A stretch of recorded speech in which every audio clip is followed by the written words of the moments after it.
Faċilment aħna nikkritikaw lid-dinja, però bżonn induru dawra ma' nfusna. Hemm bżonn induru fl-ambjenti tagħna u naraw kemm verament fejn tidħol dilixxu talba tar-Rużarju kemm aħna qegħdin nożżuha fil-parroċċi. Saċerdoti kemm qegħdin jippromovu fir-realtà din it-talba, kemm qegħdin jitkellmu dwarha fl-omeliji, kemm qegħdin iħeġġu n-nies jafdaw iċ-ċirkustanzi tal-ħajja tagħhom f'idej Marija wkoll permezz ta' din it-talba tar-Rużarju. Jekk il-Madonna talbitna ġewwa Fatima sabiex aħna nafdaw is-sitwazzjoni tal-paċi fid-dinja fit-talba tar-Rużarju. Ħaġa li għalina hija impossibbli. Il-paċi għalina hija impossibbli eżisti bħala bnedmin. U l-Madonna qed titlobna sabiex aħna nafdaw eżisti il-sitwazzjoni tal-paċi fid-dinja f'idejha. Kemm aħna supervi meta aħna ma nagħmlux dan. Kemm aħna supervi meta aħna naħsbu li nafu iktar minnhom Alla. Kemm aħna supervi meta aħna naħsbu nistgħu ngħaddu mingħajrha.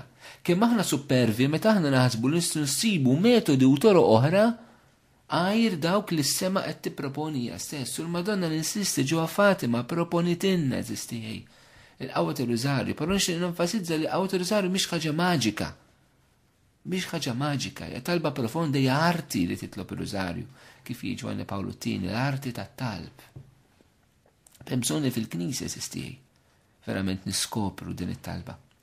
Iż-żbuħija tagħha, inħeġġuha u dan billi nikkonvertu.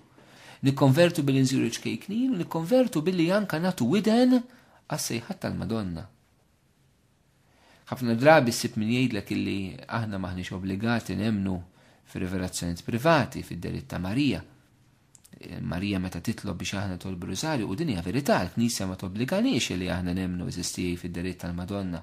Knisja ma tobbliganix li aħna nemmnu fir-rivelazzjonijiet privati. Ċertament għax ir-rivelazzjonijiet privati d-delitt tal-Madonna ma jżidu xejn mat-talim tal-Knisja. Ma jżidu xejn ma dak li tallem u kieku jżidu mhumiex id-delitt tal-Madonna. Però d-delitt tal-Madonna sistija mhux dak l-iskop tagħhom, ġifieri li ngħidu illi aħna maħniex obbligati nemmnu fihom għaliex mu ma jżidu naqsu xejn mat-talim, alright, qegħdin nagħmlu statement li importanti mill-att teoloġiku, però mhux l-iskop tad-delitt tal-Madonna, allura maħniex qegħdin narawhu mill-perspettiva l-ġusta.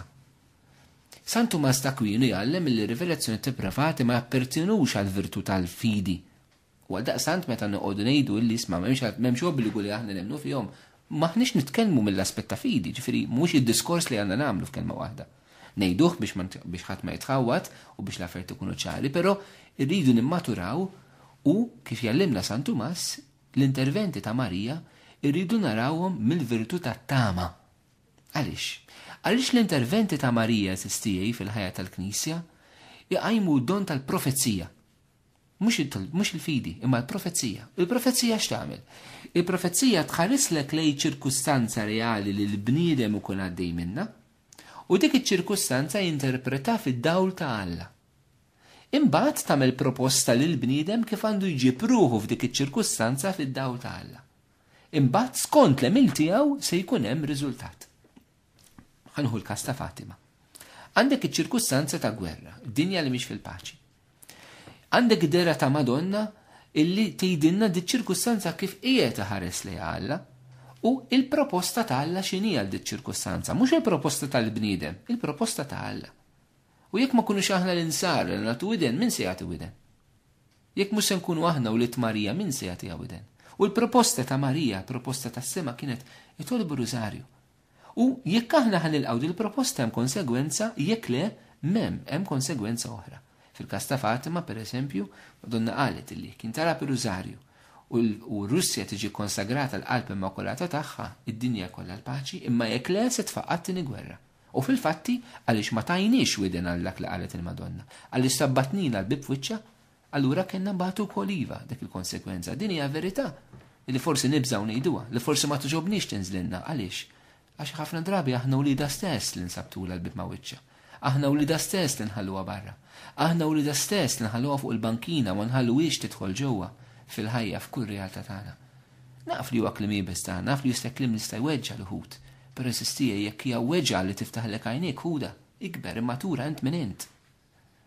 Imma ma nistgħux esistijej quddiem l-interventi ta' Alla aħna nagħlqu ħalqna. Ma nistgħux quddiem l-interventi ta' Alla aħna nibqgħu passivi u insult lil Alla li aħna nagħmlu dan. U insult lil Alla u insult lil Madonna li aħna qudiem sejħat tagħha nagħlqu qalbna u ninsisti ġewwa Fatima l-Madonna ħeġġitna eżisti sabiex aħna nilqgħu verament bħala wlieda il-messaġġ nitolbu din it-talba li ġib il-paċi.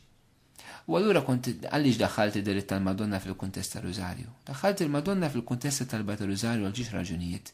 Għaliex ridu jkunu ċkejknin biex inwieġbu għat-talba tar-Rużarju u ċkejknin biex inwieġbu għas-sejħat ta' Marija illi Ġwanni Pawluttini insista fl-ittra tiegħu li ħareġ fuq ir-Rużarju kien fl-2003 Rosarium Virginis Maria illi l-Madonna semmet leħina diversi drabi fis-seklu 20 biex turina l-qawwa ta' din it-talba. U allura ma nixtieqx nipproponi r-Rosarju sempliċement bħala talba issa xi ħaġa umana, imma nixtieq nfakkarkom il-Madonna tridna nitolbu Rosarju. U l-Knisja meta approvat rikonoxxiet id-deritt tal-Madonna ġewwa Fatima. Allura qiegħda wkoll tgħinna nifhmu dil ħaġa. Però bżonn li fil-Knisja stess eżisti. Dawn is-sejħat ta' Marija mhux impoġġuhom fil-ġemp. Mhux impoġġuhom issa bihom mingħajrhom xorta. Hija sejħa li għamlinna Alla. Hija sejħa li għamlinna Alla permezz ta' Omna Marija.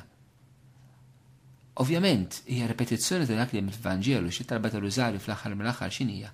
Hija l-kontemplazzjoni tal-misteri tal-ħajja ta' Ġesu permezz u flimkien ma' Omna Marija.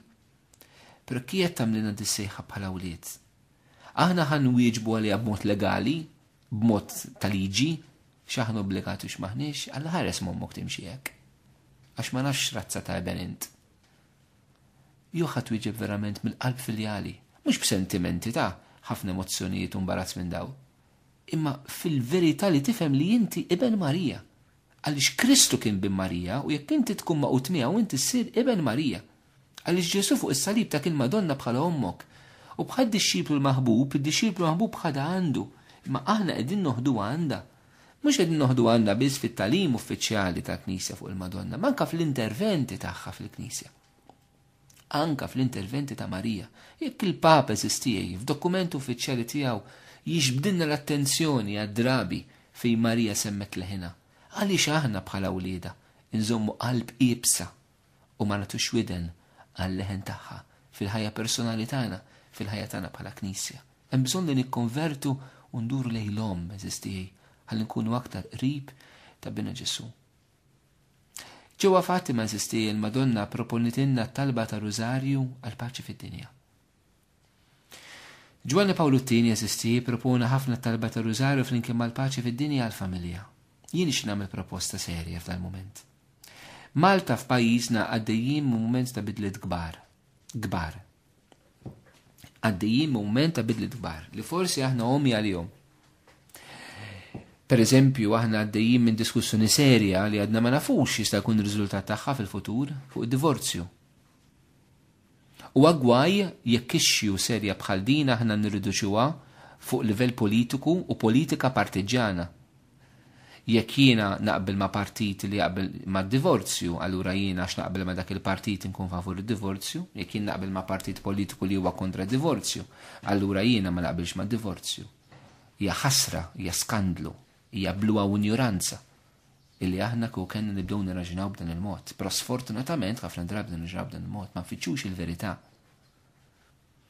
U jiena nagħmel proposta sistijaj. Ħafna drabi aħna nargumentaw favuri u kontra divorzju, anka fil-Knisja nużaw argumenti loġiċi biex nippruvaw kemm id-divorzju huwa verament ħasin u għandu jkun. Għaliex jekk verità ġejja minn Alla, il-raġuni tal-bniedem ma tkunx kontrija, ma tikkontradixxijiex. Il-mulej mhux tgħidilna xi ħaġa vera u r-raġuni tgħidilna li mhix vera. Le. Ġifieri iva, l-mulej u kif tallimna l-Knisja divorzju huwa ħażen. Allura anke b'mod uman ħan niskopru li dan huwa ħażen. U allura għandna argumenti eżistijaj loġiċi, filosofiċi, psikoloġiċi, soċjoloġiċi li jmorru kontra id-divorzju. U aħna għandna nużawhom bħala Knisja. Fid-dialogu tagħna mod speċjali ma' min ma jemminx. Però dan mhux l-uniku missjoni li għandha l-Knisja. Il-Knisja bħala ċkejkna, bħala fqira, bħala dajfa, tistref